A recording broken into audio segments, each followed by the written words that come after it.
Hello everyone, welcome back to this channel of growing together with Shirish. आप सभी का इस channel growing together with Shirish पे बहुत बहुत स्वागत है। I welcome you all to this channel. इस पे मैं नीट की बायोलॉजी के वीडियोस डालता हूँ, ठीक है। और ये चैनल मैंने अभी जनवरी में ही स्टार्ट किया है और बहुत अच्छा रिस्पांस मिला है मुझे अभी तक। बहुत लोगों ने सपोर्ट किया है, अप्रिशिएट किया है, थैंक यू। इसी तरह से अप्रिशिएट और सपोर्ट करते रहिए, क्योंकि ये सिर्फ मेरा चैनल नहीं है, ये आपका भी चैनल है। और मेरा यही एक बेसिक एक जो विजन है वो यही है कि मैं आप लोगों को एक क्वालिटी कंटेंट प्रोवाइड करूं फ्री ऑफ कॉस्ट। रीजन आता है क्यों, वो इसलिए आता है क्योंकि मेरा ये मानना है कि एजुकेशन जो है वो कॉम्प्रोमाइज नहीं होनी चाहिए किसी भी लेवल पे, ठीक है। तो इस वजह से मैं ये चाहता हूँ कि आप लोगों को क्वालिटी कंटेंट नीट का मिले। तो जितनी मेरे पास नॉलेज है, जितना मेरे पास एक्सपीरियंस है और जितना मुझे समझ आता है बायोलॉजी, उस हिसाब से मैं आपको बायोलॉजी पढ़ाता हूँ। स्टार्ट करते हैं विदाउट वेस्टिंग एनी टाइम। ये मेरे कुछ अवार्ड्स और रिकॉग्निशंस हैं। ये ज्यादा कुछ मतलब की बात नहीं है। ब्रीफ इंट्रोडक्शन है मेरा। और उसके बाद ये आप लोगों के लिए कुछ लाइनें हैं नीट के बारे में। अभी तक की लेटेस्ट इन्फॉर्मेशन यही है, याद रखिए इस बार आपका पेपर 4 मई को है। और जैसा कि मैंने आपसे वादा किया था कि 10 मार्च से 20 अप्रैल आप लोगों का एक प्रैक्टिस सेशन भी होगा। मैं देखता हूँ कितना करवा पाता हूँ। और स्टार्ट करते हैं आज का लेक्चर। तो जैसा कि हम लोगों ने वादा किया था कि मैं कंप्लीट ह्यूमन फिजियोलॉजी कंप्लीट करने की कोशिश पूरी करूंगा। हम लोग इसके थर्ड चैप्टर पे हैं, एक्सक्रीशन वाले चैप्टर पे हैं। यानी हम लोग मैं एक सेकंड अपना पॉइंटर यूज कर लेता हूँ। जी हाँ, हम लोग इस वाले पार्ट पे हैं। ये जो किडनी वाला पार्ट है, जी, इस वाले पार्ट पे हैं। तो हम आगे चलते हैं और आज का चैप्टर स्टार्ट करते हैं। देखिए, आज का जो टॉपिक है वो काफी इंपॉर्टेंट है। वो इंपॉर्टेंट इस नजर में है कि आज जो आप पढ़ने जा रहे हैं वो फंडामेंटल्स, वो बेसिक्स आपके बनेंगे आगे आने वाले टॉपिक्स के, आगे आने वाले चैप्टर के। इसलिए आज का बेसिक समझना बहुत बहुत बहुत जरूरी है। और इसीलिए मैंने आज का जो चैप्टर है उसको दो पार्ट्स में डिवाइड किया है। पहले का पार्ट आपका आएगा यही नेफ्रॉन वाला, और उसके बाद आएगा यूरिन फॉर्मेशन वाला, ठीक है। नेफ्रॉन से स्टार्ट करते हैं। जिन्होंने पहले बायोलॉजी थोड़ी पढ़ रखी है, जो ड्रॉपर्स हैं, जो रिपीटर्स हैं, या जो 12th क्लास में हैं, उनको इसका स्ट्रक्चर, इसका डायग्राम समझ में आता होगा, पता भी होगा, ठीक है। पर जिन्होंने नहीं पढ़ रखी है, जो पहली बार पढ़ रहे हैं, जिनको पहली बार ये कॉन्सेप्ट समझना है, उनके लिए मैं ये छोटा सा ये डायग्राम है जो आपकी एनसीईआरटी की किताब से ही लिया गया है, ठीक है। ये डायग्राम में आपको एक नेफ्रॉन दिखेगा, ठीक है। नेफ्रॉन कुछ कुछ ऐसा ही होता है। और इसका एक बहुत ही अच्छा और बेहतर वर्जन अगले आपको आगे आने वाली स्लाइड्स पे दिखेगा। तो नेफ्रॉन क्या है बेसिकली? ये structural and functional unit of the kidney है। जैसे हम सेल्स के बारे में पढ़ते हैं, तो structural and functional unit of life are cells. तो नेफ्रॉन भी एक तरह का सेल ही है। तो इसको आप structural and functional unit of kidney बोल सकते हैं। फंक्शनल यूनिट के बारे में एनसीईआरटी में भी दे रखा है। Each kidney has approximately 10⁻⁶। तो 1 2 3 4 5 6, हाँ, 6 जीरोस, यानी 1 मिलियन कॉम्प्लेक्स ट्यूबुलर स्ट्रक्चर्स होते हैं हर किडनी के पास, जिन्हें हम नेफ्रॉन कहते हैं। नेफ्रॉन के दो मेजर पार्ट्स हैं, जैसा कि आपको स्लाइड में भी दिख रहा है, ग्लोमेरुलस और रीनल टेम्पल, ठीक है। आगे चलते हैं। ग्लोमेरुलस क्या है?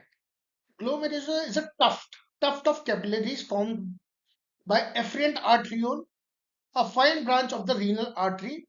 Blood is carried out by efferent arteriole from the glomerulus. ध्यान से समझेंगे, इंपॉर्टेंट चीज है, थोड़ा सा रुक के समझेंगे। बहुत बहुत फंडामेंटल कॉन्सेप्ट है, समझ में आ जाएगा तो वो मजबूती से आ जाएगा आपको। टफ्ट ऑफ कैपिलरीज यानी एक गुच्छा है, एक तरह का नेटवर्क है कैपिलरीज का। कौन सी कैपिलरीज का? कौन बनाता है ये कैपिलरीज? ये बनाते हैं एफ्रिएंट आर्टरियोल। याद रखेंगे, एफ्रिएंट जहां पे वर्ड आ गया बायोलॉजी में, वो इसका मतलब होता है वो आर्टरीज या वो ब्लड कैपिलरीज जहां से कोई चीज आ रही है, ठीक है। इसी तरह से आप आगे भी पढ़ेंगे एफ्रिएंट न्यूरॉन और इफ्रिएंट न्यूरॉन।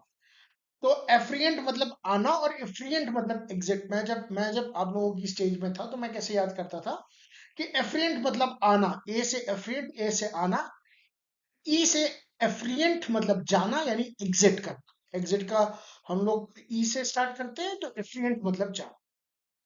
ठीक है। तो रीनल आर्टरी की ब्रांचेस होती हैं एफरेंट आर्ट्रियोल की, वो ग्लोमेरुलस का टफ्ट बनाती हैं, उसी टफ्ट को हम ग्लोमेरुलस कहते हैं। Blood is carried out by the efferent arteriole from the glomerulus, यानी एफरेंट के थ्रू आएगा ब्लड और एफरेंट के थ्रू चला जाएगा। अगली स्लाइड में आपको डायग्राम के थ्रू और अच्छे से क्लियर होगा। आगे चलते हैं। Renal tubule begins with a double walled cup like structure called Bowman's capsule enclosing the glomerulus। मैंने फिर बताया कि आगे के डायग्राम में आपको ये चीजें अच्छे से क्लियर होंगी। तो रीनल ट्यूब्यूल क्या है, ये कहाँ से शुरू होता है? ये शुरू होता है एक कप लाइक स्ट्रक्चर से जो कि डबल वॉल्ड है। अब यहाँ पे एग्जामिनर खेल सकता है, वो आपसे ये पूछेगा कि बोमेंस कैप्सूल सिंगल वॉल्ड होता है कि डबल वॉल्ड। चलिए आपने डबल वॉल्ड बता दिया, ठीक है। इंक्लोज करता है ग्लोमेरुलस को कि नहीं इंक्लोज करता है, ये इस पे सवाल बनाया जा सकता है। देखिए अभी ये चीजें बहुत आसान लग रही हैं क्योंकि अभी आप केवल एक सब्जेक्ट, एक टॉपिक, सब्जेक्ट भी नहीं, एक सब्जेक्ट का एक चैप्टर के एक टॉपिक को पढ़ रहे हैं। पर एग्जाम में जब आपके पास 180 सवाल रहेंगे, लगभग 180 मिनट रहेंगे, और आपको हर मिनट में एक सवाल सॉल्व करना होगा, जिसमें फिजिक्स और केमिस्ट्री के भी कुछ सवाल आएंगे जो शायद चैलेंजिंग हो सकते हैं, शायद चैलेंजिंग नहीं हो सकते। वहां पे आदमी कंफ्यूज कर जाता है। इसलिए मैंने ये स्लाइड्स आपको दे रखी हैं ताकि आप जब भी रिवीजन करने बैठे हो, 30-30, 40-40 स्लाइड्स है। और स्लाइड मतलब स्लाइड में ज्यादा कंटेंट नहीं है, केवल वो बड़ा इसलिए लिखा है ताकि आपके दिमाग में वो चीज रह जाए। ठीक है, आगे चलते हैं। तो रीनल ट्यूब्यूल बोमेंस कैप्सूल से स्टार्ट होती है और ग्लोमेरुलस को इंक्लूड करती है। आगे चलते हैं। तो ग्लोमेरुलस और रीनल ट्यूब्यूल मिला के बनाते हैं मालफिजियन बॉडी या फिर रीनल कैप्सूल। सॉरी, कैप्सूल नहीं, कॉर्पुस है। I am sorry for that. ये ग्लोमेरुलस और रीनल ट्यूब्यूल मिला के बनाती है मालफिजियन बॉडी और रीनल कॉर्पुस है। ठीक है। जैसे आप रेड ब्लड कॉर्पोसेल्स बोलते हैं, आरबीसी सेल्स बोलते हैं, सेल्स का एक नाम कॉर्पोसेल्स भी होता है, वैसे ही ग्लोमेरुलस और रीनल ट्यूब्यूल मिलाकर मालफिजियन बॉडी या फिर रीनल ट्यूब्यूल्स बनाते हैं। मालफिजियन ट्यूब्स किसका एक्सक्रीटरी सिस्टम का पार्ट है? आप लोग कमेंट सेक्शन में बताएंगे। ठीक है, मैंने पिछले ही लेक्चर में पढ़ाया था डिफरेंट एक्सक्रीटरी ऑर्गन्स और डिफरेंट ऑर्गेनिजम्स के बारे में, तो वो आप लोग मुझे याद करके रिकॉल करके बताएंगे। ठीक है। Renal tubule continues to form a highly complex structure called as proximal convoluted tubule. Sorry for that. Proximal convoluted, convoluted का मतलब जहां पे भी आ गया वहां पे आ गया, बहुत ही ज्यादा घुमावदार। अभी मैं आपको डायग्राम भी दिखाऊंगा। कॉन्व्यूलेटेड, कॉन्व्यूल, ठीक है। कॉन्व्यूलेटेड का मतलब होता है ऊपर नीचे टेढ़ा मेढ़ा रास्ता, जो कि एक थोड़ा सा घुमावदार रास्ता होता है, या किसी घुमावदार चीज को हम कॉन्वोल्यूटेड कहते हैं। तो रीनल ट्यूब्यूल्स कंटिन्यू करते हैं to form a highly complex structure. अब यहाँ पे वो कॉम्प्लेक्स की जगह सिंपल लिख देगा। देखिए एग्जामिनर जब आपको फंसाने पे आएगा तो वो ऐसी छोटी छोटी बातों पे फंसाएगा। Highly complex structure called as proximal convoluted tubule. आगे बढ़ते हैं। Henle's loop is the next part of the tubule, renal tubule. Two parts, ascending and descending loop of Henle. ठीक है, हेनलेज लूप अगला पार्ट होता है रीनल ट्यूब्यूल का। इसके दो पार्ट्स होते हैं, ascending limb of loop of Henle and descending limb of loop of Henle. Ascending limb of loop of Henle continues to form another highly convoluted structure known as distal convoluted tubule. ये बहुत important चीज है, ये बहुत important चीज है। आपका जो प्रॉक्सिमल कॉन्वोल्यूटेड ट्यूब्यूल है वो किसका बना हुआ है, और जो डिस्टल कॉन्वोल्यूटेड ट्यूब्यूल है वो किसका बना हुआ है? प्रॉक्सिमल कॉन्वोल्यूटेड ट्यूब्यूल आपका किसका बना हुआ है, और डिस्टल कॉन्वोल्यूटेड ट्यूब्यूल आपका किसका बना हुआ है, ये सवाल पूछा जा सकता है। तो ascending limb of loop of Henle का आपका डिस्टल कॉन्वोल्यूटेड ट्यूब्यूल बना है। प्रॉक्सिमल कॉन्वोल्यूटेड ट्यूब्यूल आगे कंटिन्यू होता है लूप ऑफ हेनले में, और लूप ऑफ हेनले के दो पार्ट्स होते हैं, descending limb of loop of Henle और descending limb of loop of Henle, और ascending limb of loop of Henle का ही एक बहुत ही कॉन्वोल्यूटेड स्ट्रक्चर होता है जिसको हम डिस्टल कॉन्वोल्यूटेड ट्यूब्यूल कहते हैं, DCT। ठीक है, आगे बढ़ते हैं। The DCT of many nephrons open into straight tubes called as collecting ducts। आगे में आ रहा है, डायग्राम भी आ रहा है, उसको मैं आगे अच्छे से समझाऊंगा। And many collecting ducts converge and open into renal pelvis through medullary pyramids in the calyces। तो DCT of many nephrons open into straight tubes called as collecting ducts, and many collecting ducts converge and open into renal pelvis through medullary pyramids in the calyces। आगे चलते हैं। Malpighian कॉर्पोसेल, PCT and DCT, देखिए मैंने highlight भी कर रखा है, इतना इंपॉर्टेंट पार्ट है। Malpighian corpuscles, PCT and DCT, situated in the cortical region, whereas loop of Henle dips into the medulla region. In majority of nephrons, loop of Henle is too short and extends very little into the medulla, known as the cortical nephrons. And in some of the nephrons, the loop of Henle is very long and runs deep into the medulla, known as juxtamedullary nephrons. तो majority of nephrons जो है cortical nephrons होते हैं, और कुछ nephrons जिनका loop of Henley काफी लंबा होता है, काफी बड़ा होता है, वो जक्स्टामेडुलरी नेफ्रॉन्स होते हैं। पेरिट्यूबुलर कैपिलरीज क्या होते हैं? The efferent arteriole emerging from the, देखिए efferent arteriole emerging from the glomerulus to form a fine capillary network around the renal tubule called as the peritubular capillaries। Peri का मतलब क्या होता है? पेरीफेरी। पेरीफेरी का मतलब बाहर की तरफ। ओके, हम अक्सर क्या बोलते हैं? पेरीमीटर। पैरामीटर हम पढ़ते हैं ना मैथ्स में, पेरीमीटर क्या है? Perimeter of the circle, perimeter of the square, perimeter of the rectangle. क्या होता है? वो आउटर बाउंड्री होती है। इसी तरह से पेरीट्यूबुलर कैपिलरीज कौन सी है? वो कैपिलरीज हैं तो ट्यूबुलर, जो ट्यूबुलर के बाहर होती हैं, जो ग्लोमेरुलर के बाहर एक नेटवर्क बनता है, उन्हीं को हम पेरिट्यूबुलर कैपिलरीज कहते हैं। उसके बाद वासा रेक्टा क्या होता है? It's a minute vessel of the peritubular capillaries runs parallel to the loop of Henle forming a U shape known as vasa recta. ये कुछ टर्म्स हैं, आगे आने वाले डायग्राम में मैं आपको इन टर्म्स को थोड़े से और अच्छे से समझाऊंगा। वासा रेक्टा इज एब्सेंट और highly reduced in cortical nephrons. ठीक है, तो वासा रेक्टा इज एब्सेंट, या तो एब्सेंट होगा या हाईली रिड्यूस्ड होगा कॉर्टिकल नेफ्रॉन्स में।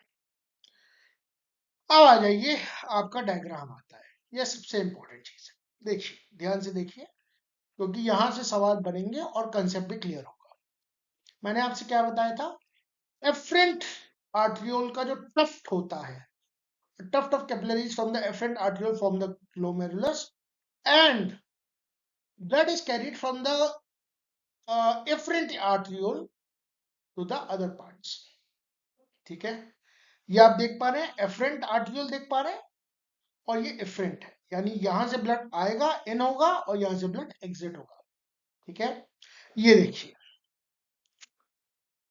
ठीक है, अब देखिए, ये है Bowman's capsule, double membrane structure, जो कि इंक्लूड करता है ग्लोमेरुलस को, बोमन्स कैप्सूल होता है।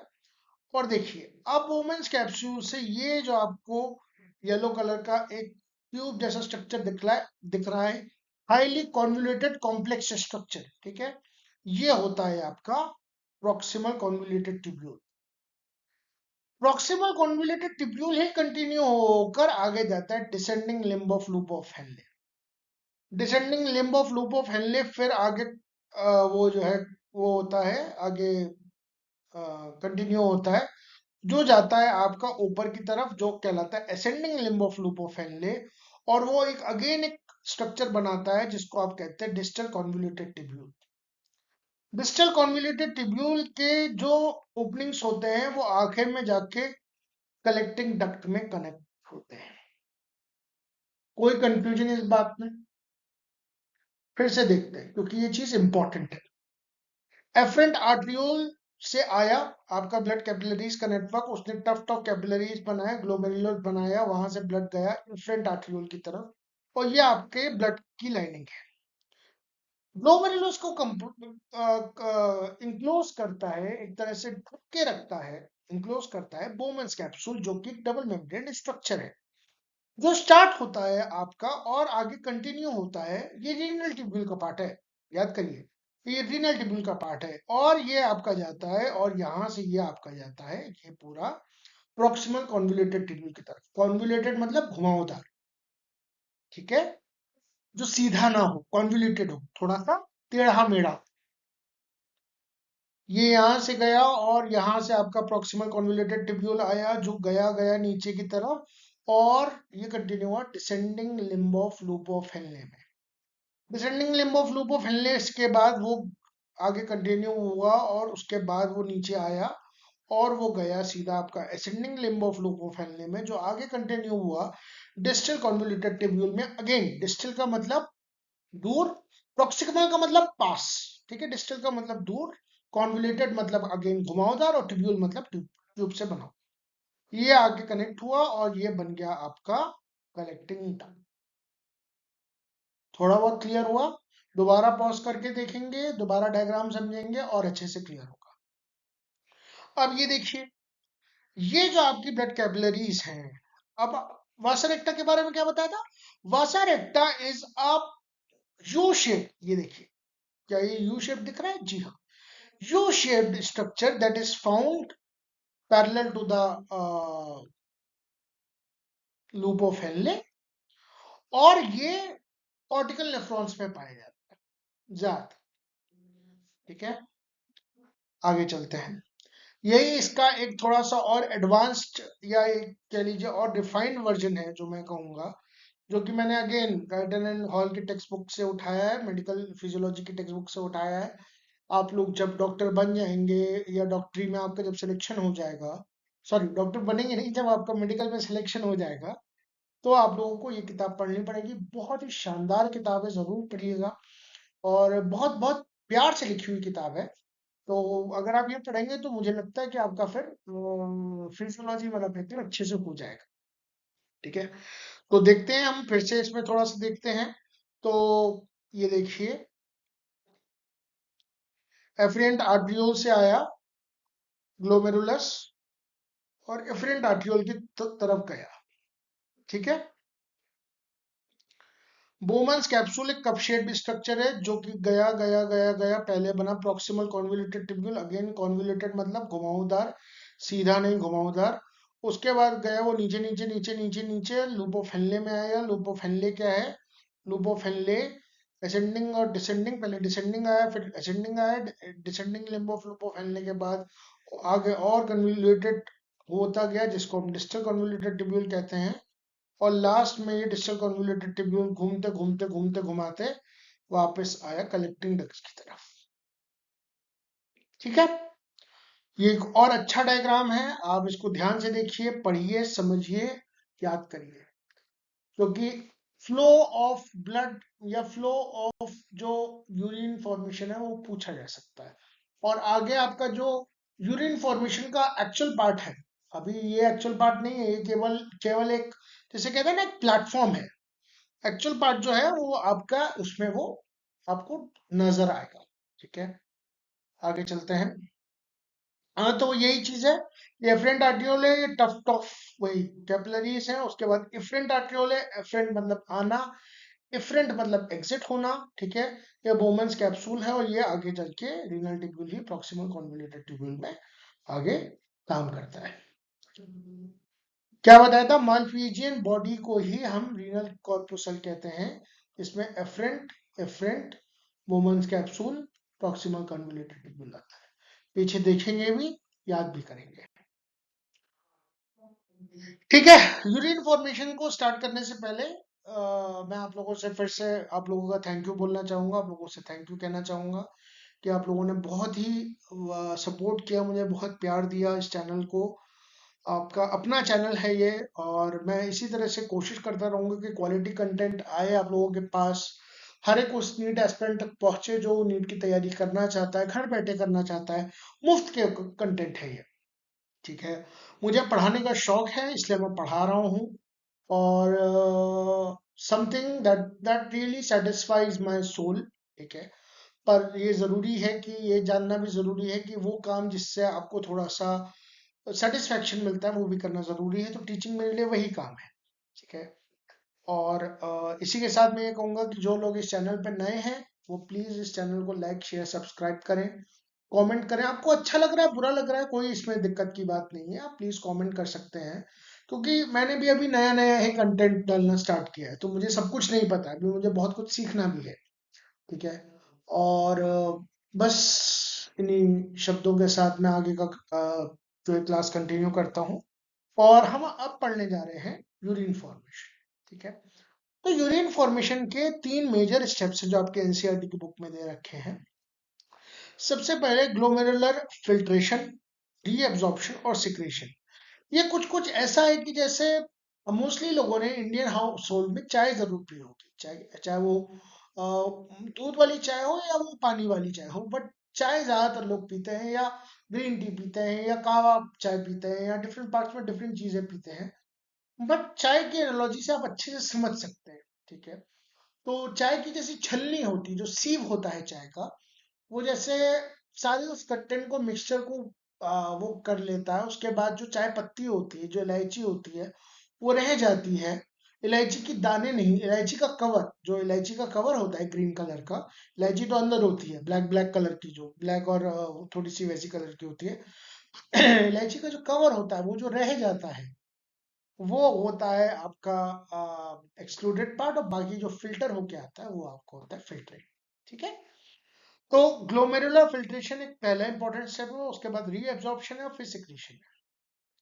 अब यहाँ कुछ इंटरेस्टिंग फैक्ट्स आते हैं, आप लोगों को पता होगा बट मैं फिर भी बता देता हूँ।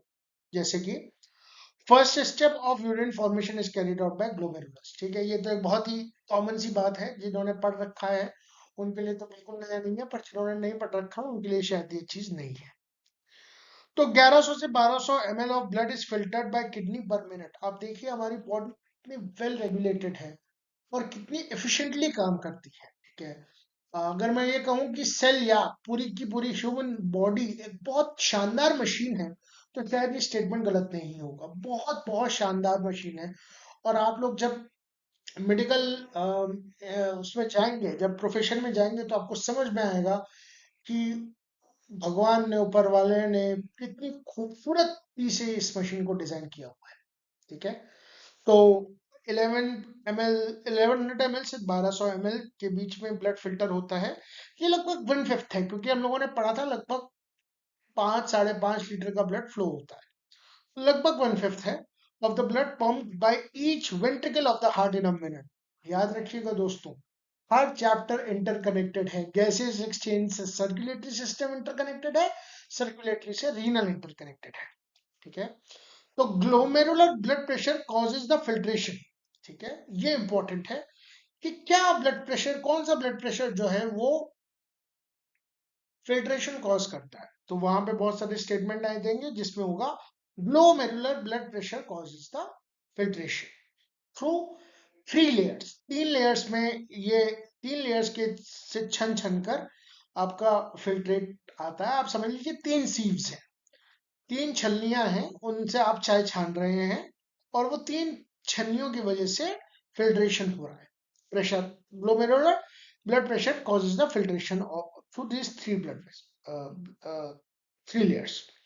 सबसे पहले आती है endothelium of the glomerular blood vessel. बहुत इंपॉर्टेंट है दोस्तों, क्योंकि ये सवाल आपसे पूछा जा सकता है कि कौन सी वो 3 लेयर्स हैं।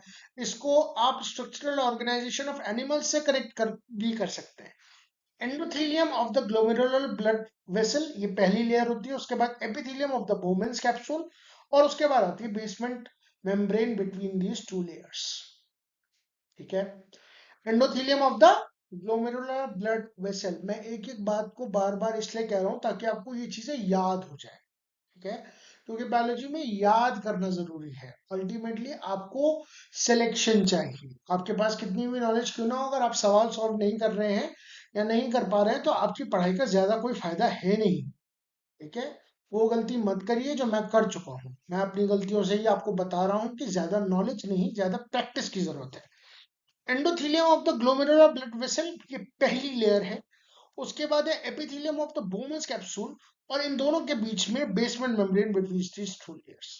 ठीक है, ये ग्लोमेरुलर फिल्ट्रेशन के बारे में एक इंट्रोडक्टरी बात हो गई। आगे चलते हैं। अब आते हैं पोडोसाइट्स पे। साइट जहां भी शब्द इस्तेमाल हो जाए वहां सेल ही ज्यादातर मतलब होता है। अब ये देख लीजिए, epithelial cells of the Bowman's capsule arranged in an intricate manner.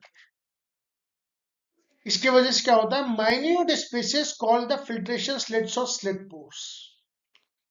ठीक है, तो पोडोसाइट्स क्या है, ये एपिथेलियल सेल्स है। किसकी एपिथेलियल सेल्स है, हार्ट की है, लंग्स की है, नहीं, ये एपिथेलियल सेल्स है बोमन्स कैप्सूल की। और ये किस तरह से अरेंज्ड है, ये कुछ इस तरह से अरेंज्ड है कि इनके बीच कुछ माइन्यूट स्पेसेस या फिल्ट्रेशन स्लिट्स या स्लिट पोर्स हैं, उन्हीं के थ्रू फिल्ट्रेशन होता है। ठीक है, जैसे कि अगर आपने गिट्टी पत्थर देखा हो, गिट्टी पत्थर को अगर आप एक दूसरे के साथ अरेंज करके रखें तो बीच बीच में कुछ स्पेसेस रह जाते हैं, बस समझ लीजिए कि वो स्पेसेस के थ्रू फिल्ट्रेशन हो रहा है। तो except for proteins, all other constituents of the blood can be filtered. That's why it is called as ultrafiltration. ये भी याद रखिए, प्रोटीन्स को छोड़कर बाकी सब कुछ फिल्टर किया जा सकता है।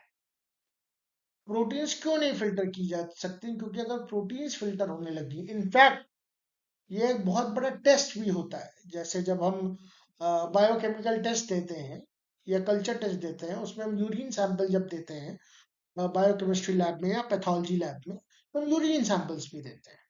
तो वो ये देखते हैं यूरिन सैंपल्स में कि प्रोटीन तो एक्सक्रीट नहीं हो रही है, प्रोटीन तो फिल्टर आउट नहीं हो रही है। क्योंकि अगर प्रोटीन फिल्टर आउट हो रही है, इसका मतलब आपकी किडनी प्रॉपरली फंक्शन नहीं कर रही। ठीक, तो इसीलिए इसको अल्ट्रा फिल्ट्रेशन कहते हैं कि एक्सेप्ट फॉर द प्रोटीन्स सब कुछ फिल्टर आउट किया जा सकता है in on to the lumen. अब यहाँ पे एक बहुत अमेजिंग फैक्ट है, और ये थोड़ा कैलकुलेशन भी है, मैंने कैलकुलेशन सिंपल करने के लिए डाल दिया, आपको बस इन तीन चीजों को मल्टीप्लाई करना है। Amount of filtrate formed by the kidneys पर मिनट इज कॉल्ड GFR, यानी ग्लोमेरुलर फिल्ट्रेशन रेट। रेट जहां पे भी आ गया वहां टाइम आ गया। ठीक है, rate of change of distances, rate of change of distance is speed, rate of change of displacement is velocity. ठीक है, उसी तरह से the rate of formation, the amount of filtrate form by the kidneys पर minute मतलब जहां rate आ गया, जहां टाइम आ गया, is called GFR, that is 125 ml पर मिनट। तो दिन में कितना होगा आपकी किताब में दे रखा है, मैंने कैलकुलेशन सिंपल करने के लिए आपको हिंट दे दिया है, ये कितना होता है ये आप मुझे बताएंगे। ठीक है, GFR का असल जो नाम है वो ग्लोमेरुलर फिल्ट्रेशन रेट ही है। ठीक है, तो हमने पोडोसाइट्स की बात करी, कौन सी सेल्स होती हैं, एपिथेलियल सेल्स होती है, कहाँ प्रेजेंट होती है, बोमन्स कैप्सूल में प्रेजेंट होती है। क्या कैसा अरेंजमेंट होता है, इंट्रिकेट अरेंजमेंट होता है ताकि पोर स्लिट्स बन जाए, कुछ फिल्ट्रेशन स्लिट्स बन जाए, स्लिट पोर्स बन जाए, और सब कुछ फिल्टर आउट हो सकता है एक्सेप्ट फॉर प्रोटीन। अगर प्रोटीन फिल्टर आउट हो रही है, इसका मतलब कोई ना कोई किडनी में प्रॉब्लम है। ठीक है, आगे चलते हैं। और चूंकि लगभग सब कुछ फिल्टर हो जाता है, इसलिए हम इसे अल्ट्रा फिल्ट्रेशन भी कहते हैं। आगे चलते हैं। अब ये कुछ डायग्राम हैं जो मैंने आपके लिए आपकी आसानी के लिए रखे हैं, और मैं कोशिश करता हूँ कि काश मैंने जूम कर पाऊँ। मैं देखता हूँ कि क्या मैं इसे जूम कर पा रहा हूँ कि नहीं। नहीं, सॉरी, मैं जूम नहीं कर पा रहा हूँ। खैर, ये मैंने आपको जैसे बताया, ये क्या चीज है बताओ भाई, ये बोमन्स कैप्सूल है और कुछ नहीं है, डबल मेम्ब्रेन है। ठीक है, ये यहां से एफ्रिएंट से आ रहा है, क्या आ रहा है, ब्लड आ रहा है, और एफ्रिएंट से ब्लड एग्जिट कर रहा है। ए से आना और ई से एग्जिट करना, चले जाना। ठीक है, अब आप ये देखिए पोडोसाइट्स का अगर आप स्ट्रक्चर देखेंगे तो ये है एपिथेलियम। ठीक है, ये एपिथेलियम है। और ये एंडोथीलियम, और उसके बीच में ये है बेसमेंट मेम्ब्रेन। ठीक है। और ये जो आप ब्राउन कलर का देख रहे हैं, ये देखिए, ये तो पोडोसाइट्स है। ये जो आप ब्राउन कलर का देख रहे हैं, यही है स्लिट पोर्स। इसलिए मैंने डायग्राम रखा। इसमें और भी चीजें हैं, वो आपको जानने की ज्यादा जरूरत नहीं है। ये स्लिट पोर्स हैं जिनसे आपका जो फिल्ट्रेट है वो फिल्टर होता है, जो आपका वो जो ब्लड है वो फिल्टर आउट होता है। ठीक है। आगे देखते हैं रेगुलेशन ऑफ जीएफआर। मैंने फिर बताया बायोलॉजी में, जैसे जैसे आप थोड़ा एडवांस बायोलॉजी पढ़ते जाएंगे, जैसे आप बायोलॉजी समझते जाएंगे, वैसे वैसे आपको ये समझ में आता जाएगा कि बायोलॉजी में जितनी भी चीजें हैं वो हाईली हाईली हाईली रेगुलेटेड है। इनमें से एक भी चीज का रेगुलेशन अगर छूटा, या एक भी चीज का रेगुलेशन अगर गड़बड़ हुआ, तो अनफॉर्चुनेटली चीजें फिर काफी ज्यादा फिजियोलॉजिकली डिस्टर्बिंग हो सकती है। ठीक है। तो एक बॉडी का एक होम्योस्टेसिस मेंटेन करने के लिए जरूरी है कि आप ग्लोमेरुलर फिल्ट्रेशन रेट को भी कांस्टेंट रखें, होम्योस्टेसिस में मेंटेन रखें। ठीक है। ये करता कौन है? ये करता है जक्स्टा ग्लोमेरुलर एपरेटस, JGA। ये होता क्या है? ठीक है। ये एक सेंसिटिव रीजन है जो कि फॉर्म होता है cellular modification in the DCT। अब यहाँ पे वो खेल जाएगा, वो पूछेगा कि जक्स्टा ग्लोमेरुलर एपरेटस जो है DCT में पाया जाता है कि PCT में पाया जाता है? तो DCT में पाया जाता है। उसके cellular modification in the DCT and efferent arteriole at the location of their contact. ठीक है। आगे इसको भी देखेंगे। यहाँ आता है इंपॉर्टेंट चीज, थोड़ा सा रास मैकेनिज्म का इन लोगों ने एक बहुत ही बेसिक, और अब वही एनसीईआरटी का बस यही प्रॉब्लम है, इन्होंने रास के बारे में बता तो दिया है लेकिन बहुत ही संक्षेप में, बहुत ही जिसे कहते हैं ना ऊपर ऊपर से लेकर उड़ गए। रास मैकेनिज्म के बारे में कभी मैं आपको डिटेल में बताऊंगा। रेनिन एंजियोटेनेसिन, एंजियोटेनेसिन मैकेनिज्म जो है, रास मैकेनिज्म जो है, मुझे खुद भी पूरा नाम याद नहीं है, मैं देखकर आप लोगों को बताऊंगा। पर अभी ये जरूरी है कि हम समझें कि रास मैकेनिज्म स्टार्ट कैसे होती है। तो आपका जैसे ही जीएफआर फॉल हुआ, उसने सिग्नल दिया जेजी सेल्स को, यानी जब तक ग्लोमेरुलर सेल्स को, जिन्होंने सिक्रेट किया एक हार्मोन रेनिन। अब देखिए, दो रेनिन है, हालांकि अब डाइजेशन वाला पार्ट शायद नहीं पूछा जाता है, लेकिन पहले जब पूछा जाता था तब उसमें भी एक रेनिन नाम का हार्मोन है, पर इस रेनिन के और उस रेनिन की स्पेलिंग में जमीन आसमान का फर्क है। इसलिए यहाँ पे थोड़ा सा समझ के रहिए। तो जैसे ही आपका जीएफआर फॉल हुआ, वैसे ही आपकी जेजी सेल्स ने रेनिन को सिक्रेट किया, जिसने स्टिमुलेट किया ग्लोमेरुलर ब्लड फ्लो को, और उसके बाद ये आया नॉर्मल जीएफआर। रेनिन ने स्टिमुलेट किया ग्लोमेरुलर ब्लड फ्लो को, और उससे के एक जिसे कहते हैं ना, थ्रू रिएक्शंस ऑफ मैकेनिज्म्स और थ्रू होम्योस्टेसिस जो है, नॉर्मल ग्लोमेरुलर फिल्ट्रेशन रेट आपका आ गया। तो अब आते हैं हम अगले पार्ट पे। तीन पार्ट्स हमने पढ़े थे कि सबसे पहले ग्लोमेरुलर फिल्ट्रेशन होता है, फिर रीअब्जॉर्प्शन होता है, उसके बाद सिक्रेशन होता है। तो फिल्ट्रेशन कौन कराता है? फिल्ट्रेशन ज्यादातर आपके जो है वो पोडोसाइट्स वगैरह की सेल्स कराती है, मेनली अगर देखा जाए। और भी जिन लोगों का पार्ट होता है, बट पोडोसाइट्स का मेन पार्ट है। ठीक है। उसी तरह से रीअब्जॉर्प्शन क्या कौन कराता है? पोडोसाइट्स क्या होती है? Epithelial cells of the women's capsule. इसी तरह से tubular cells, tubular epithelial cells in different parts of the nephron, they help in reabsorption. Reabsorption active भी हो सकता है, पैसिव भी हो सकता है। ठीक है। वॉल्यूम ऑफ फिल्ट्रेट, आपको पता है एक दिन में कितना वॉल्यूम बनता है? मैंने अभी पीछे आपसे पूछा था, उसका आंसर यही है। एक दिन में आपकी बॉडी में 180 लीटर पर डे का आपका फिल्ट्रेट फॉल होता है। इसमें से केवल 1.5 litre, max to max 2 litre, 2.5 litre, उससे ज्यादा नहीं, 2 से 2.5 लीटर से ज्यादा यूरिन आपके कभी पास ही नहीं होती। यानी कि 99% या उससे भी ज्यादा आपका फिल्ट्रेट रीअब्सॉर्ब हो जाता है। और यही बायोलॉजी की खूबसूरती है। सोचिए, अगर 180 लीटर का फिल्ट्रेट अगर आपको पास ऑन करना पड़े तो क्या होगा, ठीक है। और जो पेशेंट्स जिनको अनफॉर्चुनेटली डायलिसिस हो जाती है, उनके इन्हीं फंक्शंस में, रीअब्जॉर्प्शन में, सिक्रीशन में, अल्ट्राफिल्ट्रेशन में कुछ कुछ इश्यूज आ जाते हैं। डायलिसिस के बारे में भी हम डिटेल में बात करेंगे, अभी वो वक्त नहीं है, अभी जो वक्त है उसके बारे में बात करते हैं, ठीक है। अब देखिए एक्टिव मैकेनिज्म से क्या क्या रीअब्सॉर्ब हो रहा है। ग्लूकोज हो रहा है, अमीनो एसिड्स हो रहा है, और सोडियम हो रहा है। They are absorbed actively. Active absorption का मतलब क्या है, रीअब्सॉर्प्शन का मतलब क्या, इसमें यूज ऑफ एटीपी होता है, सोच के बताइएगा, ठीक है। बेसिक सवाल है, नहीं आएगा तो मैं बता तो दूंगा ही। पैसिव मैकेनिज्म से कौन रीअब्सॉर्ब होता है, नाइट्रोजनस वेस्ट रीअब्सॉर्ब होता है। क्या इसमें यूज ऑफ एटीपी होता है, सोच के बताइएगा। Reabsorption of water also takes place in the initial part of the nephron. वो कल या अगले लेक्चर में जब मैं आपको समझाऊंगा कि कहाँ कहाँ से क्या क्या रीअब्सॉर्ब होता है, क्या क्या सिक्रेट होता है, तब मैं आपको डिटेल में समझाऊंगा।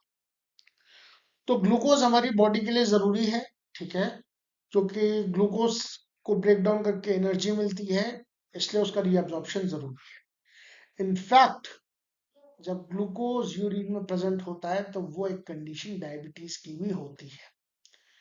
अमीनो एसिड्स अगेन बहुत जरूरी है हमारी बॉडी के लिए, क्योंकि they are the functional unit of every protein and peptide. तो अमीनो एसिड्स भी सिक्रेट नहीं होते, वो भी रीअब्सॉर्ब हो जाते हैं, और सोडियम भी रीअब्सॉर्ब हो जाता है, क्योंकि अगेन वो एक इम्पॉर्टेंट माइक्रो एलिमेंट है हमारी बॉडी की होम्योस्टेसिस और आयनिक बैलेंस मेंटेन करने के लिए। नाइट्रोजन वेस्ट भी जो है रीअब्सॉर्ब हो जाते हैं कुछ हद तक। कितने हद तक होते हैं ये मुझे अभी डिटेल में नहीं पता, बट कुछ एब्जॉर्ब हो जाते हैं।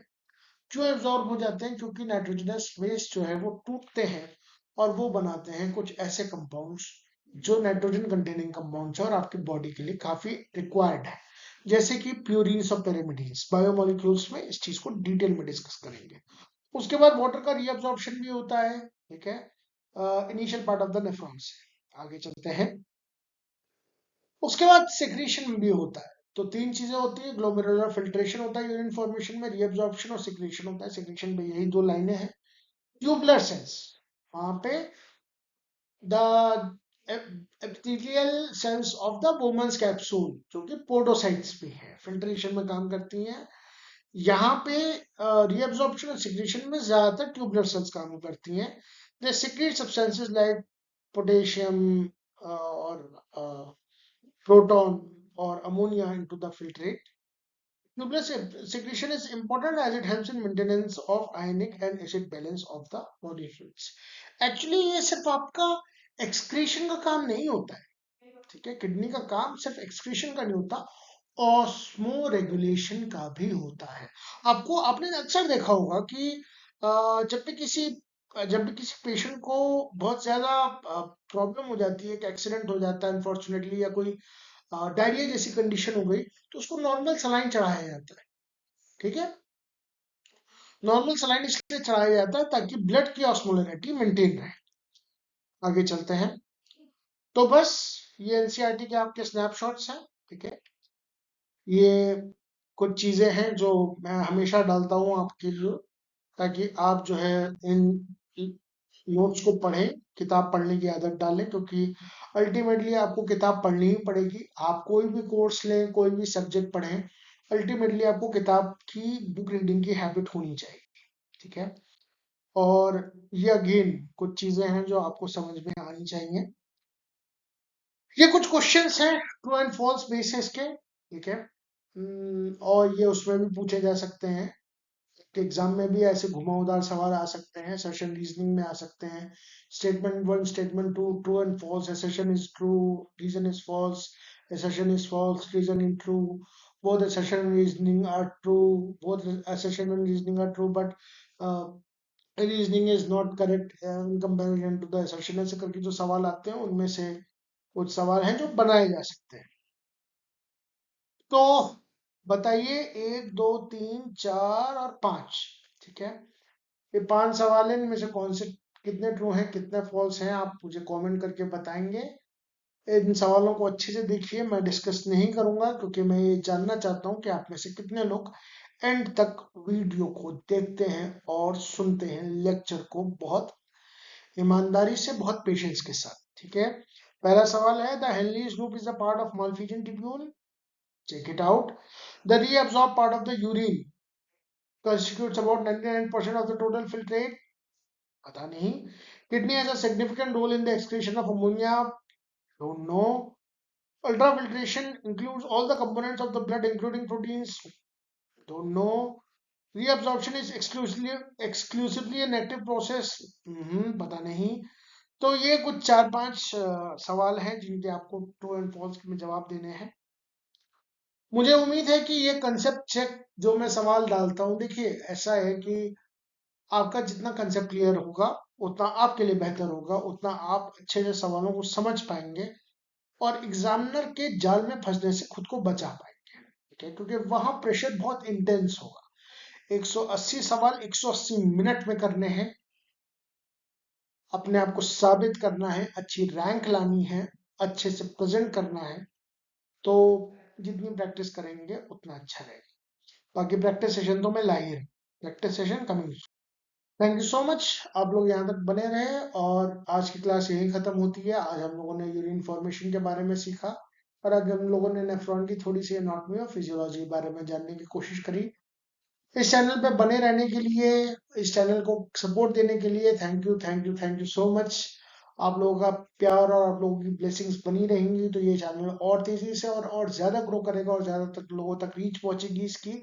तो please please please like, share, subscribe and comment on this channel. मैं भी सीख रहा हूँ, आप भी सीख रहे हैं, हम दोनों लोग ग्रो कर रहे हैं, इसीलिए इस चैनल का नाम ग्रोइंग टुगेदर विद शिरीष है। ठीक है, और इसी के साथ मैं अपनी क्लास खत्म करता हूँ। लास्ट में एक सवाल भी है, आप देखिए, सवाल सॉल्व करिए। इससे फर्क नहीं पड़ता कि आपका गलत है कि सही है, अगर आपने ध्यान से क्लास सुनी होगी तो आपका सवाल गलत नहीं होगा। एक सवाल का जवाब का हिंट आपके पिछले वाले लेक्चर में भी है। ठीक है, और सारे सवाल एनसीईआरटी ही बेस्ड हैं ताकि आपकी एनसीईआरटी की अच्छी प्रैक्टिस हो जाए। मैं कोशिश कर रहा हूँ कि आपकी एनसीईआरटी की एक भी लाइन ना छूटे, ताकि आप लोगों को एक कॉन्फिडेंस रहे अपने एग्जाम में अच्छा स्कोर करने का। Thank you so much, see you soon in the next class.